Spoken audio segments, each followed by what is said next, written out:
Laida remiama Spaudos radijo ir televizijos rėmimo fondo. Labas rytas, mėly Ekstra FM radio stoties klausytojai, beigi mūsų žiūrovai, tie, kas klausotės mūsų Ekstra FM radio stoties eteryje, o tie, kas žiūrite mūsų Facebook arba YouTube platformose, gali būti, kad klausotės kitų metų, tai nenustebkite, kad sveikinamės būtent su Labu rytu. Na, o šiandieną mūsų laidoje žurnalistų namai svečiuojasi ekonomistas, taip jisai prašė ir sakė, kad galima pristatyti labai trumpai, bet iš tikrųjų Marius Dubnikovas yra ne šiaip ekonomistas.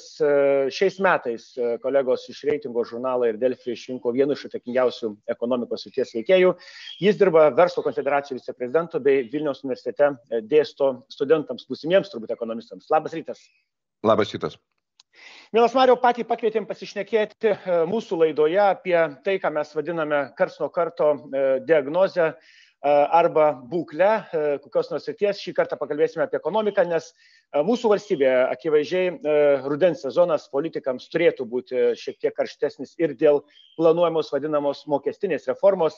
Tačiau šitą klausimą norėtum paliesti kontekste, nes visos reformos jos turi ne tik tikslus, bet turi ir priežastis ir galbūt kontekstą, apie kurį nedrįstame daug kalbėti. Ir aš pradėsiu turbūt nuo konteksto, kuris mane paskatino pasižiūrėti ir paties komentarus šią vasarą įvairiom temom. Štai vienas iš jų buvo, kad dirbtinis intelektas greičiausiai sukels naują ekonominę riziką. Ar šitų žodžių neįsižadėte? Sakyčiau, ne rizika, o krizė. Nes teko, sakykime, rašyti keletą straipsnių apie įvairias ekonominės krizės, pradedant nuo 1632-34 metų, kur buvo tulpių manija. Ir tai buvo sukelta krizė būtent prekiaujant tulpių svogūnėliais. Čia Olandijos, priminkim kontekstą. Olandijos. Olandai jau prieš 500 metų, praktiškai 400 metų, turbūt reikia sakyti, prekiavo viskuo biržoje, kai mes dar turbūt su kardu vaikėmės visus aplinkui. Tai šitoj vietoje kiekviena technologija, kuri atsiranda, jinai anksčiau ar vėliau sukelia krizę. Tai jeigu grįžtant į šios laikus, pavyzdžiui, kuriuos galime prisiminti dotcomų krizę, taip pat galime prisiminti, sakykime, 2008 metus, kuriuos mes vardijame kaip nekilnojamo turto krizė, bet jeigu ją panalizavus, tai yra technologinė krizė, nes tai yra vis tik tai buvo sujungta Lehman Brothers bankas, kuris žlugo, jisai sujungė kelis dalykus. Tai yra labai lėta nekilnojamo turto rinka su vertybinių popierių rinka, išleisdami, sakykime, obligaciją sujungtą su tos mortgage loans arba nekilnojamo turto paskolomis. Ir būtent pinigų pritekėjimas, netikėtas pritekėjimas leido susidaryti sąlygoms, kad išsipūtė burbulas, vėliau žlugo.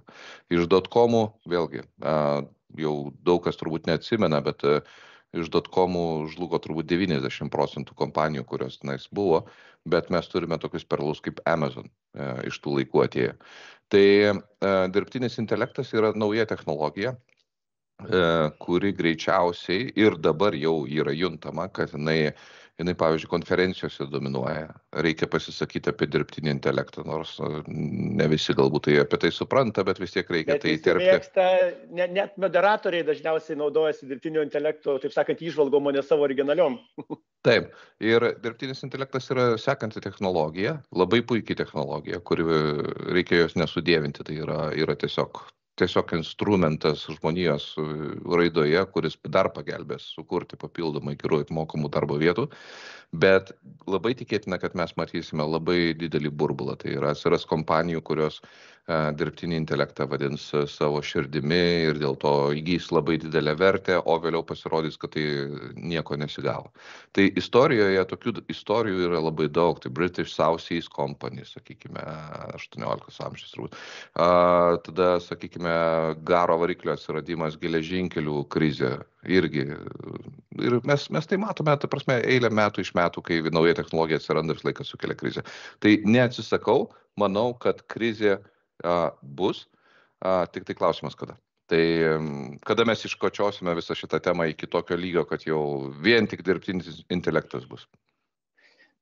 dar kol mokestinės reformos nepaliečiau, vis tiek tada pabandysiu paaštrinti šitą temą. Na, vasarą pasirodė ir BPO ataskaita, kurioje irgi, viena iš ataskaitų, gal taip vadinkim, kurioje irgi buvo kalbama, kad galimai mes esame jau ant tos lenkščio dirbtinio intelekto, na, sakykime taip, revoliucijos, kuri, ir čia aš pacituosiu vieną iš citatų, gali reikšti tai, kad apie 25% tam tikrų darbo vietų tiesiog dings.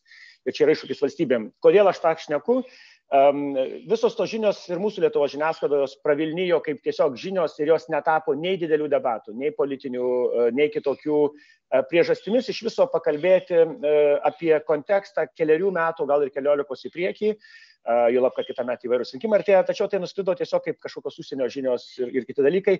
Ir tada jau dabar klausiu tiesiai šviesiai, o mokestinė reforma, taip sakant, vadinamoji Lietuvoje, jinai tapo turbūt kaip čia esminių ekonominių tokių trigerių, tas žodis negražus, bet dirgiklių kaip minimum vasaros metu artėjant politiniam sezonui. Paties nuomonė, mokestinės reformos kontekstas, detalės, priešpriešos, jos iš tikrųjų vertos tokio didžiulio dėmesio, pamirštant kontekstą, jog įvairios krizės, įvairūs kiti dalykai, kurie irgi svarbus, nes kitaip tariant, socialinis teisingumas, kuris taiga atsirado, kaip žinia, man atrodo, šiek tiek užgožė visus kitus kampus. Grįžkim šiek tiek atgal, dar atsakant į klausimą apie darbo netekimą ir panašius dalykus.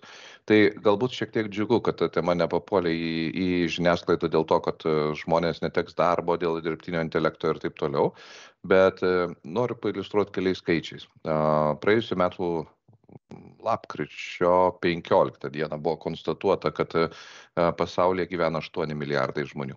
Dar 2000 metais, kai turėjo įvykti pasaulio pabaiga dėl to, kad majų kalendorius baigėsi, gyveno 6 milijardai žmonių. Tai 31% populiacijos prieaugis per 23 metus. Kosmosas kažkoksai. 100 metų atgal 1923 metais gyveno 2 milijardai žmonių pasaulyje. Tai per mūsų amžių gimė naujas pasaulis, kuris egzistavo prieš 100 metų.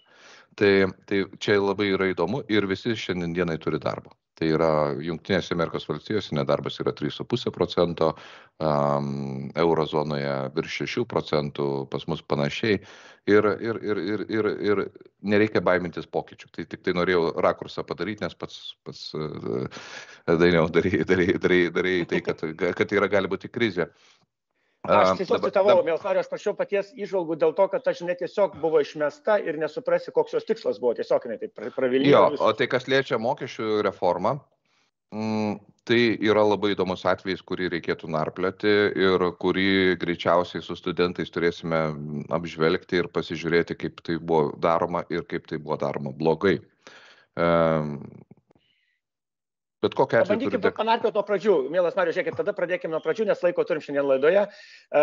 Apie mokestinę reformą, kaip apie reiškinį, kuris turėtų ateiti, buvo kalbama bent keletą metų, nes šitos vyriausybės programoje tai buvo viena iš ne tik pažadų, bet turbūt ir vinių ekonomikos kažkokių pokyčių. Ta prisiminti turbūt galėtume ir gal reikėtų prisiminti, nuo ko buvo pradžia visą. Jo, tai visų pirma turiu deklaruoti, kad esu tas, kuris balsavau už valdančiąją daugumą. Tai nesakysiu už kurią partiją, bet tikrai tikėjau šitą valdančią daugumą labai stipriai. Ir vos prasidėjus šitos valdančiosios daugumos etapui buvo sukurta darbo grupė, kurioje buvo svarstomi mokesčiai. Mes turėjome unikalų laikotarpį, kai buvo 2 metai be jokių rinkimų. Ta prasme, jokių, absoliučiai. Nei savivaldybių, nei prezidento, nei Seimo. Jokių rinkimų. Ir tai buvo periodas, kai unikaliai galėjai padaryti bet ką, ganėtinai drastiškai reformuoti ir grįžti prie sakykime, vėl mokesčių svarstymo. Ir mes šitą galimybę iššvaistėme, aš pasakyčiau, nes darbo grupė buvo sukurta, tada mes pradėjome diskutuoti, kalbėtis, teikti pasiūlymus, buvo krūvos pasiūlymų pateikta, darbo grupė žlugo dėl finansų ministerijos sakyčiau, darbo negebėjimo organizuoti darbą, nes visų pirma visi pasakė savo nuomonės, o visų antra, po to nebuvo jokio grįžtamojo ryšio. Tai yra, nebuvo reakcijos, tai gerai, blogai, priimam, nepriimam. Ir 2 metus dingo. Dingo šita darbo grupė, turėjo būti paskutinis darbo posėdis, jeigu aš atsimenu, Jau bijau nesumeluoti metus, bet tai buvo turbūt 2020 tikriausiai pirmų rugsėjai spalis, kažkas tai tokio, kai turėjo būti finalinis pokalbis apie tai, ką mes vis tik tai čia nusprendėm. Ir to neįvyko. Na ir paskui prasidėjo, 20 metų ruduo. Tada prasidėjo pandemija, tada karas ir visi excusai arba atsiprašymai už tai, kad jau dabar nelaikas čia spręsti mokesčius. Ir 23 metais iššoka vyriausybė su pasiūlymu, kur darbo grupės nariai labai aiškiai per posėdį paklausė, o kieno čia projektas yra? Apie ką mes svarstėme? Ir kieno tos projektas yra. Gal jau išsiaiškinot vis dėlto pagaliau. Ne, tai yra finansų ministerijos arba vyriausybės projektas, kuris nieko neturi bendro su bet kokia diskusija, kuri buvo. Tai buvo visiškai naujas ir sakoma, apie ką mes ketiname diskutuoti, nes diskutavom, o jūs pateikėte savo nuomonę. Tai taip galima daryti ir taip privalu daryti, nes tai yra išrinkti žmonės, kurie, sakykime, turi savo balso teisę. Bet kam po velnių tada diskusija reikalinga. Ir dabar, ką turime suspaustą laiką, bandoma priimti mokesčių reformą per labai trumpą laiko tarpą, kuri nėra paremta jokia diskusija, kuri buvo prieš tai, kuriai prieštarauja absoliučiai visi tos diskusijos dalyviai. Visi sako, stokite. Tai yra, nepriimkite, nedarykite. Ko gero, kad jau per vėlų ir turime turėti normalią naują diskusiją ir ko gero su naujų Seimu. Tai yra, reiškia, va čia yra. Mes sugrįšime, mielas Marijau, žiūrėkit, prie tos pačios reformos, aš vis tiek tą kontekstą bandau išsiaiškinti. Tai iš to, ką pasakėt, įspūdis yra pirmiausia, arba regimybė, kad buvo noras, jisai buvo deklaruotas daryti reformą, buvo sukviesti žmonės, kurie buvo įtraukti į diskusiją. Ir iš to, ką aš girdžiu, vis tiek tą reikia akcentuoti, tie berods metų, beveik porą metų, be jokių diskusijų, taip sakant, dingus su ta tema. Jinai ką reiškia, tyla prieš audrą, gudravimą, nes vis tiek politiniai sprendimai yra labai svarbu, dėl ko jie atsiranda. Ir mes dabar turbūt suprantam, kad atsirado, matyt, ir dėl ES pinigų, dėl paramos, dėl kitų dalykų, kurie turbūt svarbus, nes kitaip, jeigu be reformos, tai taip sakant, beveik ne pusė lūpų atvirai visi sako, kad svarbu bet kokia, bet kad tik būtų ta reforma registruota, mokestinė ir taip toliau. Ar čia galima taip nurašyti tam dalykui? Ne, negalima. Visų pirma, reikia paklausti klausimo, kas prisižadėjo tiek daug. Tai pačiai Europai reikėjo prisižadėti prieš tai. Kai kitos valstybės žadėjo gerokai mažiau, mes pažadėjom labai daug. Ir tada mes atsibūdame, kad negausime pinigų, kurie gali ateiti mums įgyvendinus arba bent jau pateikus reformą. Tai labai gaila, kad mes taip, kaip sakant, gudraujame arba žaidžiame patys su savo sąžine dėl to, kad prisižadam, o dabar tiesiog pabandysime pateikti ir pabandysime gauti pinigų ir net nebejoju, kad, pavyzdžiui, užsienio žurnalistai tai taip pat užfiksuos kažkurio momentu. Ir mes turėsime gėdą. Tai va čia yra labai blogai. Visų pirma, mes neturime žadėti to, ko negalime įgyvendinti. Visų antra, turime diskutuoti, bet to nediskutuojame. Visų trečia, sakykime, taip nesidaro mokesčių reforma, kaip dabar daroma. Tai yra stūmima, nenoriu vartoti to žodžio, jis nuvalkytos tas buldozeris, bet stūmima tarsi, reikia priimti, nes mums reikia priimti ir tada ir dar į tarpus prikišam visokius įvairiausius dalykus, kur yra, ko gero, kažkokie tai asmeniniai įsivaizdavimai. Neslėpkime, individuali veikla, pavyzdžiui, kaip veikla. Jinai yra tiesiog žlugdoma. Nors jinai galėtų būti sukonstruota labai paprastai ir netgi valdančiosios daugumos patarėjai kalba apie tai, apie 3 formas, kurias galėtume turėti ir panašiai. Tai va čia, sakyčiau, labai paprastas geras pavyzdys.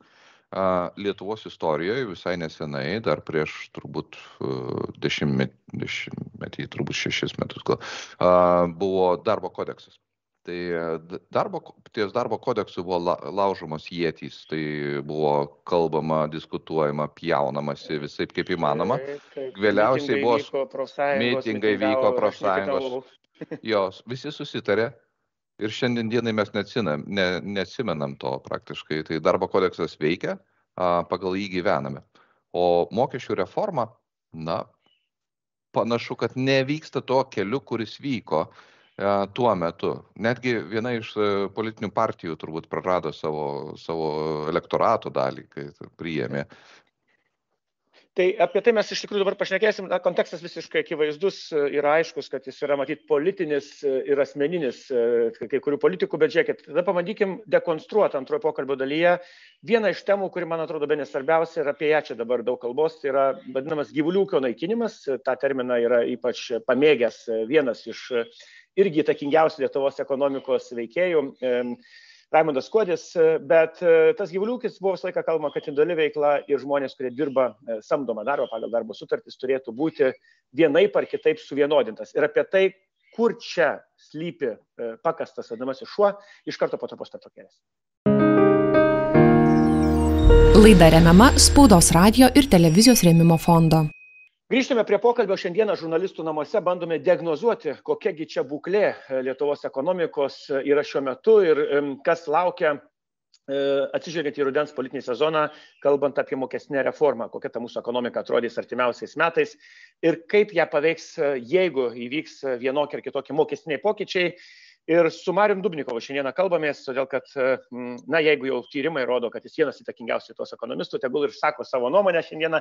Mielas Mariau, pabandykim dekonstruoti mokestinės reformos vieną kertinių temų ir aš pabandysiu pasakyti dvi frazes, kurios labai dažnai girdimos iš mokesčių reformos šalininkų. Viena frazė, kad pagaliau reikia baigti gyvulių ūkio Lietuvoje situaciją, kai individualiai dirbantys savo darbo vietas susikuriantys žmonės turi, vadinkim, kabutėse vadinamos privilegijas prieš tuos, kurie dirba pagal samdomo darbo sutartis. Ir čia pat pateikiamas vienas iš, man atrodo, dažniausiai minimų kažkodėl pavyzdžių, kad šitai reikalinga kovai su vadinamaisiais turtingais arba neproporcingai turtingais ir mokesčių mažai mokančiais advokatais. Šią profesiją kažkodėl labai dažnai išskiria ir aš pabandysiu jūsų paklausti, dekonstruokim visą šitą žinią. Gyvulių ūkio naikinimas ir dar pateikiant pavyzdį advokatų, kurie susikuria savo darbo vietas. Jūs kaip pabandytumėt paaiškinti, kas čia yra teisingai pasakyta arba neteisingai šitoje formuluotėje? Visų pirma, kalbant apie individualią veiklą, tai ko gero, kad yra sprendžiama problema, yra problema su teisininkais, sakykime, kurie yra pagal tvarkas, yra įsprausti į individualią veiklą ir jie ten privalo būti. Tai yra normalus verslas, didelis verslas, kai kuriais atvejais didelis verslas, ne visais atvejais. Netgi teisininkas tai nereiškia, kad turtingas žmogus, tai yra įvairių gebėjimų, yra įvairių pajamų žmogus ir panašiai, bet jis yra įspraustas individualią veiklą ir tarsi bandoma aiškinti, kad individualioje veikloje sėdi žmonės, kurie ten neturėtų būti. Tai vienas dalykas, reikėtų juos paimti tiesiog ir perkelti arba sudaryti galimybės jiems pereiti į kitą veiklos formą. Paaiškinkim truputėlį žmonėm, kurie galbūt nesupranta. Lietuvos advokatai, notarai ir antstoliai, jie negali dirbti pagal įstatymą, pagal darbo sutartis, jie tiesiog taip yra įvardinta, kad jie turi užsimti individualią veiklą ir neturėtų būti samdomi. Aš teisingai suprantu. Būtent. Tai ne jų pasirinkimas, jie neturi pasirinkimo. Jie neturi pasirinkimo, jie negali būti uždaroji akcinė bendrovė arba akcinė bendrovė, teisininkų kompanija, jie turi būti individualiai veikla. Ir galbūt jiems reikia sudaryti tas sąlygas, kad jie ten galėtų pereiti. Tai vienas dalykas. Dabar individualioje veikloje egzistuoja krūvos žmonių, tai prasme, milžiniškas kiekis žmonių, šimtai tūkstančių žmonių, kurie užsiema labai smulkia veikla. Tai yra, gali būti nuo, sakykime, kažkokių tai žmonių, kurie užsiema mažais dalykėliais, ten gamina kažką, tai kažkokius papuošalus arba dar kažką, tai skaito seminarus. Dėstytojai tie patys netgi yra dažnai individualios veiklos vykdytojai. Ir tada, kai suplaki visą šitą į krūvą, gaunasi, kad sprendi viršutinių problemą, išspręsdamas apatinių pajamų žmonių klausimų. Tai čia yra problema. Kitas dalykas, kas yra kalbama, tai yra sakoma, kad reikia suvienodinti pajamas. Ta prasme, nesvarbu, iš kur gauni pajamas, nesvarbu kaip, mokesčiai turėtų būti tie patys ir dažnai grindžiama netgi Pasaulio banko ir Europos komisijos tyrimais. Tai, kad tai turėtų vienodintis, tai iš tiesų yra taip, rekomendacijos yra tokios, bet jose yra sakoma dar vienas sakinys, kurios yra nuslepiamas, tai yra, kad pajamų apmokestinimas turi vienodintis, bet nebūtinai turi būti vienodas. Tai reiškia priklausomai nuo rizikos. Ir rizika yra esminis klausimas. Pavyzdžiui, darbo santykiuose, kur mes esame apmokestinti visi, taip pat yra rizikos elementas. Pavyzdžiui, žemos kvalifikacijos žmogus, jisai yra apmokestinamas mažesniais tarifais, vien dėl to, kad jeigu jisai praras darbą, neturės darbo, laikinai neturės darbo, jis turi didesnę riziką negauti pajamų, jo mokesčiai yra mažesni. Jeigu žmogus uždirba, sakykime, 5-10 tūkstančių, 15 tūkstančių, labai didelės pajamas, jo galimybės gauti pajamas yra milžiniškos. Tai yra netekus darbo, jisai gali įsidarbinti, tebūnie gauni 5 tūkstančius, blogiausiu atveju įsidarbinsi už 3 arba už 2. Vis tiek gausi darbą, nes turi vardą, turi kvalifikaciją ir panašiai. Tai net čia yra diversifikacija. Dabar individuali veikla, kas yra, tai yra žmogus, kuris susikūrė savo darbo vietą, jisai rizikuoja maksimaliai, nepamirškime, individuali veikla neša ir atsakomybę. Tai jeigu, pavyzdžiui, prisikalbėsi, prisirašysi arba prisidarysi kokiu nors keistų darbų, atsakai visų savo turtu. Tai reiškia, į tave gali būti nukreipta maksimali apimtis, kiek nuostolio padarysi kažkam. Pabandykim, aš atsiprašau, kad įsiterpsiu, pabandykim tą dar kartą turbūt paakcentuoti žmonėm, kurie matyt nedirbė individualios veiklos ir turi darbo sutartis ir galbūt mano ir masto, kad šitie individualios veiklos individualistai, taip sakant, niekšai turėtų, reiškia, tegul juos apmokestina. Turim pasakyti paprastą dalyką, jeigu prisidirbi, bet kuriam darbe būna gyvenime, padarai klaidų, tave gali išmesti iš darbo, gali šiek tiek ten, taip sakant, keleto atlyginimų dydžio išskaičiuoti žalos. Individualios veiklos atveju, jeigu parduosi blogą, prastą daiktą, paslaugą ir kas nors nukentės, kas nors bus blogai, atsakai viskuo, ką turi. Ta reikia turbūt pasakyti labai aiškiai. Taip, tu atsakai viskuo, ką turi. Tai ir netgi, sakykime, ką turėsi, nes jeigu nuostolis bus didelis, tai šiuo atveju teks mokėti dar ir kelis metus ar mėnesius į priekį iš to, ko gausi ateityje. Nebent skelbsi asmeninį bankrotą. Tai čia dar baisesnis dalykas. Čia svarbus dalykas, neatsakyti tik žodis rizika, grinai teoriškai, žmonėms, kurie galbūt nedirbė individualioje veikloje arba individualiai pats savo darbo vietos nesusikūręs gyvenime, jam turbūt sudėtinga kartais suprasti, kokios šitos rizikos, jeigu tau sekasi ypač ir gerai, tai turbūt tą sunku suprasti apimtį, nes vienas dalykas... Riziką galima suvokti labai paprastai. Pavyzdžiui, jeigu steigi įmonę, per pirmus 5 metus apie 50% įmonių žlunga. Tai reiškia, prarandi visą savo investuotas lėšas. Tai lygiai taip pat su individualiai veikla. Jeigu tu kažką tai pradedi, labai tikėtina, kad pusė to verslo dings. Jeigu ateini į darbą, darbe blogiausia atveju tave gali atleisti dėl to, kad tavo nesiseka, ne tas prūdelis, ne ta žuvelė, arba nesutapo interesai ir kažkas tai tokio.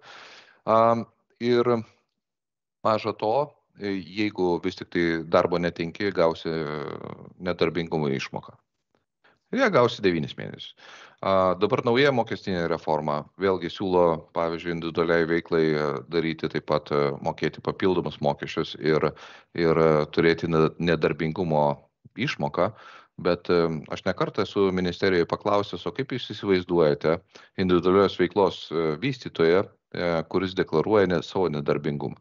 Pavyzdžiui, aš rašau straipsnius arba dar kažkokius tas seminarus skaitau ir turiu darbo santykius ir lygiai grečiai individualią veiklą. Jeigu pas mano straipsnių niekam nereikia, aš deklaruoju nedarbingumą, bet turiu darbo santykius su savo įmonė. Tai klausimas, aš esu bedarbis ar ne? Ir paskui... O kodėl jūs tai provokuojate? Tai kaip ir darbo šiek tiek turite, ko iš čia verkėte, mielas Mariau? Taigi turit kažkokių pajamų? Ne, tai aš pajamų turiu, tiesiog man nėra dėl to problemos ir aš jas turėsiu, net nebejoju, tol kol gyvas. Tai kokį atsakymą gavote į jūsų pateiktą, mano galva, visai logišką klausimą? Jokio. Tai buvo jokio atsakymo. Ta prasme, vat, kaip tai bus reguliuojama. Ir vat, vėl su ta mokesčių reforma, kurią mes turime, čia ir yra bėda, nes nėra išaiškinamųjų aktų, sakykime, dokumentų, apie kuriuos galime detaliai diskutuoti. Tai yra idėjų kratinys. Tai yra daug minčių, kurios galbūt yra ir teisybė. Ta prasme, vėlgi, galime priimti bet kokius įstatymus, bet kokius mes norime, bet tai yra kratinys be išaiškinančių aktų. Ir kol neturi pirminio dokumento, kuriame, pavyzdžiui, aiškiai paaiškinama, kaip individuali veikla turės nedarbingumą. Jo nėra. Niekas negali jo perskaityti. Niekas jo negali įvertinti. Tai yra tiesiog, mokėsime papildomus mokesčius, už tai gausite nedarbingumą, o kaip tas nedarbingumas bus forminamas, niekas nežino, nes nėra kaip paprašyti. Tai va čia yra įdomiausia dalis, nes tam, kad daryti tokio masto reformą, reikėjo dirbti būtent tuos kelis metus ir viską aprašyti, sudėti į popierių. Tada tas, pavyzdžiui, darbo grupė, kurioje dirbo turbūt, aš nežinau, 50-60 žmonių, pakankamai gerai apmokamų ir pakankamai brangių, kurie sudegino krūvas laiko, tas buvo viskas iššvaistyta. Nes mes galime diskutuoti apie momentus. Tai čia tik vienas pavyzdys. Yra tų mokesčių reformos pavyzdžių, yra labai daug. Investicinė sąskaita, kokia jinai bus. Yra pasauliniai pavyzdžiai.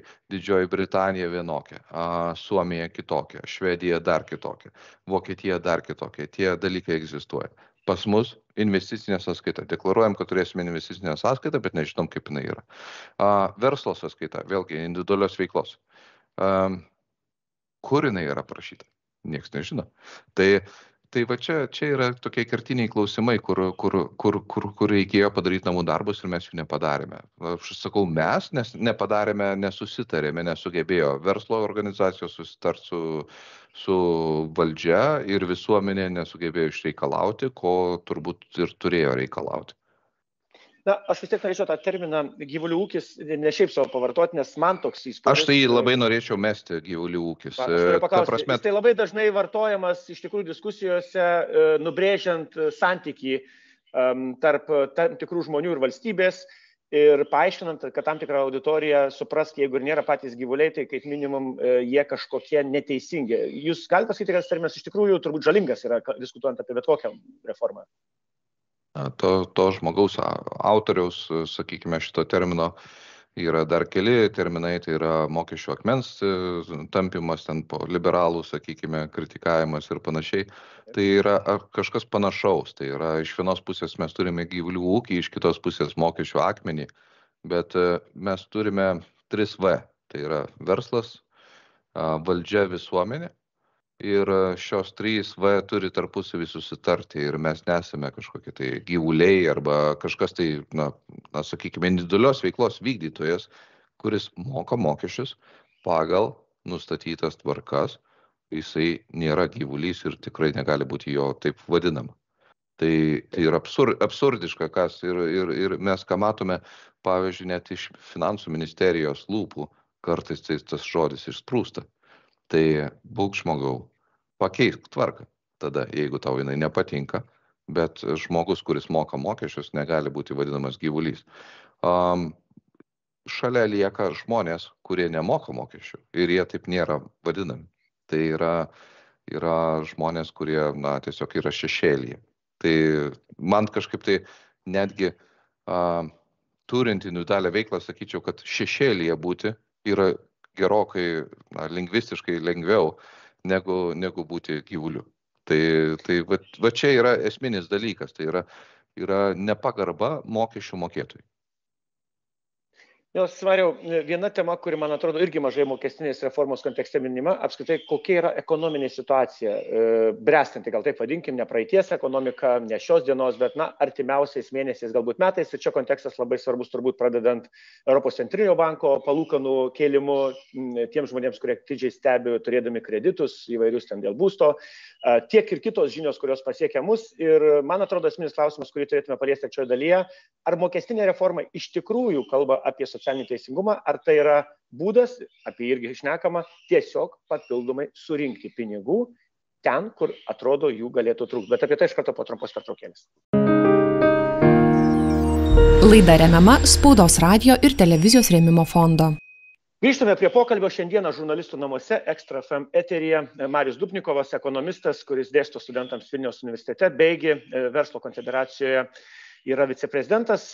Mielas Mariau, pakvietėm jūs ne šiaip sau, kadangi jau mūsų kolegos visuomenė įvairios grupės išrinko vienu iš 10 įtakingiausių, neminėsiu turbūt vietos, bet šiais metais jūsų žodis yra svarus visuomeniai. Pabandykim padiskutuoti apie Lietuvos ekonomikos padėtį labai konkrečių kontekstų, tai yra mokestinė reforma, apie kurią politikai norom, nenorom, bet kalba ir tam yra daug priežasčių. Štai grįžkime prie esmės turbūt. Mokestinė reforma, viena iš terminų, kurį taip pat vartoja, turi socialinis teisingumas. Yra terminas, kuris labai svarbus. Tiesa, viena iš valdančiųjų partijų, bent jau vienas iš jų atstovų, liberalios krypties, prieš keletą dienų labai aiškiai pasakė, kad mokestinės reformos pradžioje šio termino nebuvo. Ir aš tiesiai šviesiai paklausiu, socialinis teisingumas jūsų akimis ir mokestinė reforma, kokią turi tiesioginę koreliaciją, kai matome, jog mokestinės reformos atveju kalbama, jog iš tų, kurie turi daugiau, arba gali turėti daugiau, reikėtų paimti daugiau, juk tai paprastai skamba šiame kontekste. Visų pirma, tų, kurie turi daugiau, jų nėra labai daug. Tai, sakykime, ta viršutinė grietinėlė labai plona yra Lietuvoje. Ir tai yra keletas asmenų, tiesiog jos turbūt galima skaičiuoti vienetais netgi. Tai reiškia, tas padidinimas jisai neduos didelio efekto. Antra problema yra tame, kad mes turime centro dešinės, vyriausybę ir Seimą. Ir centro dešinės pakraipa turėtų vis tik tai saugoti verslą ir verslo pajamas, skirtingai nuo kairės pusės. Ir ideologiškai labai įdomu, kai mūsų pokalbė atsirado tokie dalykai kaip teisingumas. Teisingumas yra okei. Galime, sakykime, tą teisingumą kažkaip tai vienaip ar kitaip įgyvendinti. Bet atsirado dar ir tokie dalykai, nepamirškime, ir viršpelnis. Tai yra pelnas, kuris yra didesnis negu kažkas tikėjosi. Viršpelnį šiaip naudojo ir operavo Karlas Marksas. Tai ar centro dešiniai tai pritampa, nežinau, bet tai buvo naudojama. Ir bankų mokestis, nepaisant to, kad visuomeniai tai yra labai priimtina, nes mes turime, sakykime, žiniasklaidoje turbūt kelis priešus, tai yra bankai, degalinės ir prekybos centrai. Tai yra 3 tokia trijulė, kurią visą laiką reikia nubausti, nes tenais išleidžiame savo didžiosius pinigus. Tai turbūt ne žiniasklaida, tai politikų lūpose labai dažnai skamba, arba kitų veikėjų žiniasklaida tiesiog transliuoja tas mintis, nes ne pati žiniasklaida šios terminus sugalvoja turbūt.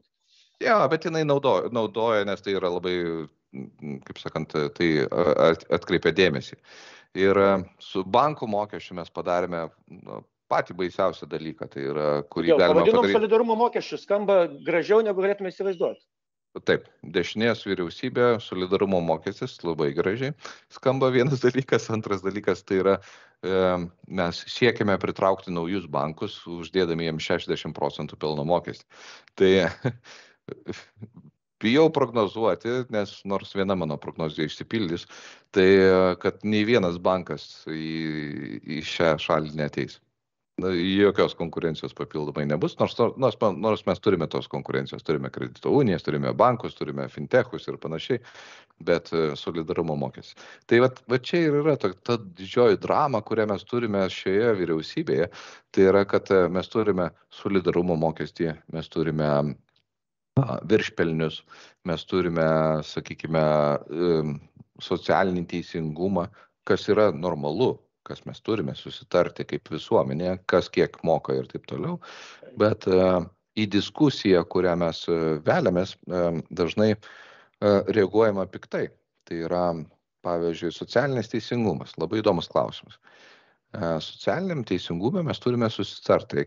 Reiškia, socialūs žmonės turėtų susitarti tarpusavį, kaip mes mokame visas paslaugas, kurias mes gauname. Tai yra keliai, tai yra mokyklos, švietimas, medicina, švietimas, medicina, visi šitie. Ir tai yra įmanoma padaryti, bet tai neįmanoma padaryti per 2 mėnesius. Tai, pat pavyzdžiui, jeigu man atrodo, kad mano socialinis teisingumas atrodo taip, tai aš jį dedu ant stalo ir bandau per 2 mėnesius priimti.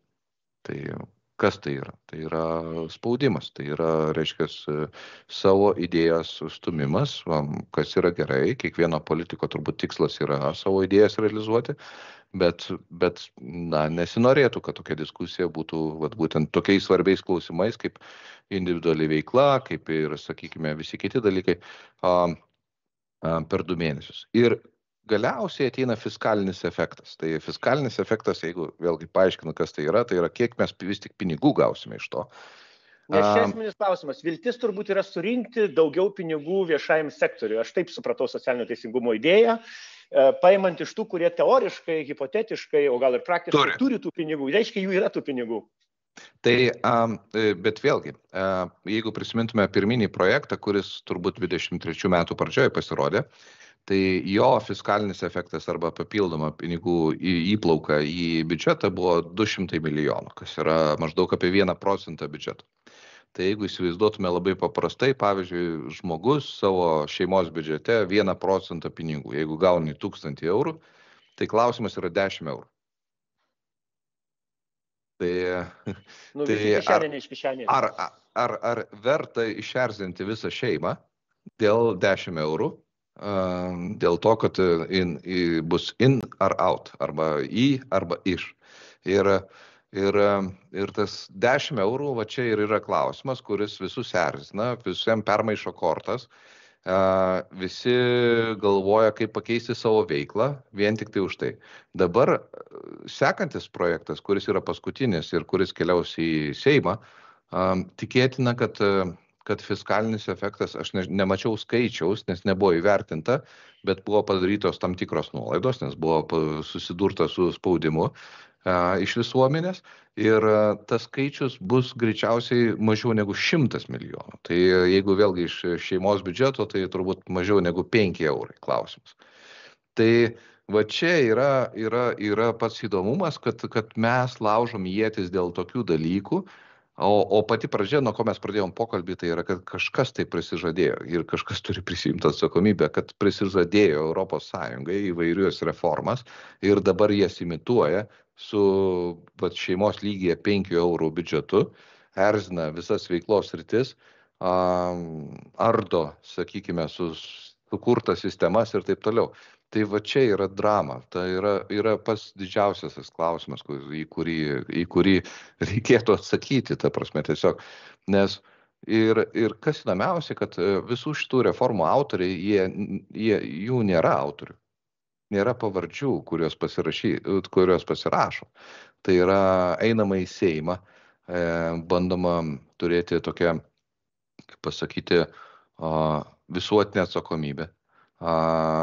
Bandoma sukurti darbo grupės, kurios, pavyzdžiui, mūsų darbo grupė, kuri buvo mokestininkų suburta, jinai kam buvo padaryta? Tai buvo padaryta tam, kad darbo grupė sakytų, kad sakykime, sprendimo priėmėjas sakytų, kad buvo išdiskutuota. Reiškia, kažkas diskutavo. Žmonės buvo pavardės, diskutavo, galėjo, sėdėjo ir taip toliau, analizavo. Pritarė, nepritarė, bet darė savo darbą. Tai atsakomybė yra išplaunama šitoj vietoj. Dar tada reikėtų turbūt vis tiek pabandyti šiandien dar vieną dalyką dekonstruoti. Reformos daromos paprastai, sakoma, kad lengva daryti reformą, kai yra geri laikai, daug sunkiau, kai blogi laikai. Kiti sako, nėra gero laiko apskritai jokiai reformai. Vėl svariu, pabandykim konstruoti dabar pagal tai, kokioje ekonominėje situacijoje, artimiausius turbūt ne mėnesiais, reikėtų skaičiuoti metus, greičiausiai ir dėl geopolitikos, dėl kitų dalykų laukia Lietuvos. Ar galim pasakyti, kad laikai yra, sakykime, tie, kuriuos aš minėjau, geri, blogi laikai, o koks skirtumas, kokie laikai darant mokestinę reformą? Visų pirma, mes turėjome geriausią periodą savo istorijoje. Tai yra nuo 2020 metų, nepaisant pandemijos, ekonomika buvo aukščiausiame lygyje. Žmonių pajamos aukščiausiame lygyje. Buvo laikas padaryti bet kokią reformą, kokią galėtume padaryti, bet reikėjo susitarti. Dabar turime tokį rudenį. Tas ruduo, vėlgi, priklausomai nuo vertinimo, jisai gali būti geresnis, blogesnis. Aš esu, nežinau, 20 metų optimistas, tai nes visą laiką baigėsi viskas labai gerai, bet kokiu atveju turime tam tikrą sustojimą kai kuriuose sektoriuose. Ten kaip pavyzdys baldų sektorius tikrai labai kenčia dėl skandinavų ir tempia mūsų pramonę žemyn. Jeigu tą eliminuotume, turbūt turėtume vėlgi ekonominį augimą. Tai ar yra laikas? Yra laikas tartis. Aš manau, kad vis laiką yra laikas tartis nepriklausomai nuo to, kiek yra kadencijų. Ir va čia yra didžiausia problema, kad mes įsispeičiame į kampą su kadencijomis. Tai yra su 4 metais, kurie eina. Bet žmonės, kurie gyvena, jie neturi 4 metų kadencijos. Jie turi kadenciją 60, 70, 80, 90 metų, 100 metų galbūt. Ir mes visi norime gyventi geriau. Tai va čia turbūt ir yra esmė, kad ne kadencijos esmė, netgi net kairė dešinė, rodo praktika, yra, nors turėtų būti, ta prasme, mes turėtume keisti pagal ideologiją, to neturime. Ar ekonomiškai laikas dabar daryti reformą? Tikrai ne. Tai vienreikšmiškai reikėtų... Pabandykit pagrįsti, nes visi sakys, o kodėl ne, dabar? Kodėl ekonomiškai dabar ne? Dėl to, kad visi speičiasi į savo kiautą, ateinant rudeniui bando savo apsaugoti ir bandyti išgyventi, sakykime, žiemą, kuri galima. Tikėtina, kad jinai pasibaigs ir vėl turėsime naują ekonominį ciklą ir vėl pradėsime dirbti, bet erzinti žmonės, kai jie speičiasi į savo kiautą, kai yra ekonominis nestabilumas, kai yra, sakykime, rizika, pavyzdžiui, prarasti savo darbą arba rizika netekti pajamų iš individualios veiklos tos pačios. Tai nėra laikas. Ir auga palūkanos ir greičiausiai dar gali augti, nors tai nėra garantija, bet turbūt reikia irgi nepamiršti. Su palūkanomis labai paprastai. Mes esame greičiausiai ties piku, bet paskaičiavimas vėlgi labai paprastas. Pavyzdžiui, 2022 metai sausio mėnuo palūkanos 0. Dabar turime palūkanas, kurios yra 4+%. Tai šiais metais vidutinė būsto paskola, vidutinė šeimos yra 100 000 eurų. Tai reiškia, vidutinė šeima, jinai moka papildomus 4 000 eurų per metus, kas yra 360 eurų per mėnesį, kažkas tai maždaug papildomai. Ir tai reiškia, tuos pinigus turi surasti iš kažkur. Tai aišku, atlyginimai augo. Jeigu, pavyzdžiui, vėlgi turime vidutinę šeimą, tai yra atlyginimas, tarkime, 1000–1200 eurų per mėnesį, atlyginimai augo 11%. Tai reiškia, vieno žmogaus atlyginimas padidėjo apie 110–120 eurų. Mokė 360 eurų papildomai. Reiškia, abu šeimos nariai negali padengti papildomas būsto paskolos. Ta prasme, tos įmokos, tai yra stresas papildomas. Reiškia, arba aš turiu mažinti savo vartojimą, arba, sakykime, iš kažko tai uždirbti. Ir tada pasibeldžia finansų ministerija ir sako, kad žiūrėk, jeigu tu dar ten piniai kokios nors ten kilputes ir jas pardavinėjai, tu esi gyvulių ūkis ir turi sumokėti daugiau. Tai va čia ir yra drama. Ta prasme, visi galvoja apie tai, kad kažkas tai kažkoks, kaip pasakyti, gera mokesčių reforma yra sakoma tada, kada tavo kaimynas sumoka mokesčius. Bloga mokesčių reforma yra tada, kada tu pats pradedi mokėti mokesčius. Tai šita mokesčių reforma reiškia, kad mes visi kartu mokėsime daugiau mokesčių, be fiskalinio efekto, vėl prie ko grįžtų, tai yra be finansinio efekto, kuris reiškia, kad perskirstymas įvyks, bet papildomų pinigų biudžete neatsiras, reiškia, mokytojas papildomų pinigų negaus, reiškia, policininkas negaus, reiškia, karys, kuris gina mumis, taip pat papildomų pinigų negaus. Va čia ir yra toksai, va ir kai dekonstruoji, sudėlioji ir keistos tos diskusijos būna, kai apie ką mes kalbame vis tik tai galiausiai. Ta prasme, ar to reikia? Va šito viso. Nes Nes, versle daug metų dirbu versle ir versle yra labai paprastas dalykas, tai yra pradedi nuo paprasto dalyko, tai yra visų pirma, koks yra tikslas, o tikslas versle yra pirmas, tai yra uždirbti pinigų. Tai ir valstybės valdyme turėtų būti gauti papildomų įplaukų į biudžetą. Tai nėra blogas dalykas, tai yra geras dalykas, nes kažkieno tai pajamos tai virs. Ir iškelkime tikslą, tarkime, 500 milijardo. Aišku, visi pradės verkti, iš kur tą 500 milijardo išpeš, nes išpeš iš mūsų, bet tada tikslas, kur mes juos panaudosime, tai yra vėlgi, gali būti mokyklos, gali policininkai, kariai. Tos temos, kurios dabar kurios daugiausiai liečia, tai yra, pavyzdžiui, tų pačių pensininkų, seniorų, sakykime, pensijų apmokėjimus. Ir tos temos nesikeisios niekada, nes išlaidos yra tos pačios. Tai tiesiog kiek reikia pinigų, ką turime padaryti ir kaip turime padaryti. Dabar nieko nepasiekėm ir turime suerzintą visuomenę. Verslą, visuomenę ir valdžią. Ir visi pykstamės. Pykstamės turbūt yra blogiausia, kas gali nutikti. Ir čia aš jau kalbu apie geopolitiką, apskritai, turbūt apie kaimynus mūsų, kur reikia daugiau vienybės. Bet, nes Mariau, jeigu apibendrinant labai trumpai, mokestinė reforma ir mes, jeigu jums reikėtų pasakyti, ką daryti, trumpai vienu sakiniu su mokestinė reforma, bet čia ne politikams, sakykime, mums visiems, ką reikėtų daryti šiandieną, Mariaus Dubnikovo versija su šita reforma, kuri dabar pasiūlyta. Pirmas, norėčiau pasakyti vieną žodį, tai susitarkime, taip kaip susitarėme per darbo kodeksą. Antras sakinys jau, tai kad ta prasme, tiesiog reikia turbūt sustoti, nes nuėjome klystkeliais ir pradėti iš naujo. Nieko kito. Tiesiog vėl pradėti diskusijas, kviesti tuos pačius žmonės, kurie aukos savo laiką, savo pinigus ir taip toliau. Ir per pusmetį turbūt arba 8 kokius mėnesius mes galėtume tikrai surasti pakankamai gerą susitarimą, dėl kurio visi pyks.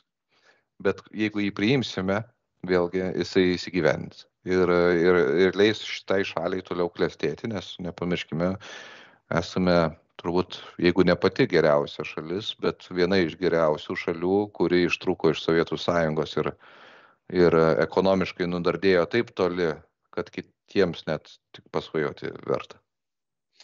Tai pasvajokime apie tai, ką galėtume gero nuveikti artimiausiais ne mėnesiais, o galbūt ir metais. Tai buvo Mariaus Dubnikovo versija, kalbant apie mūsų ekonomiką ir jos vieną iš aspektų, tai yra mokestinė reforma. Tiek šiandieną žurnalistų namuose. Ačiū tiem, kas klausėte, kas žiūrėjote. Sutiksime lygiai po savaitės. Mielas Mariau, dėkoju Jums. Laida remiama Spaudos radijo ir televizijos rėmimo fondo.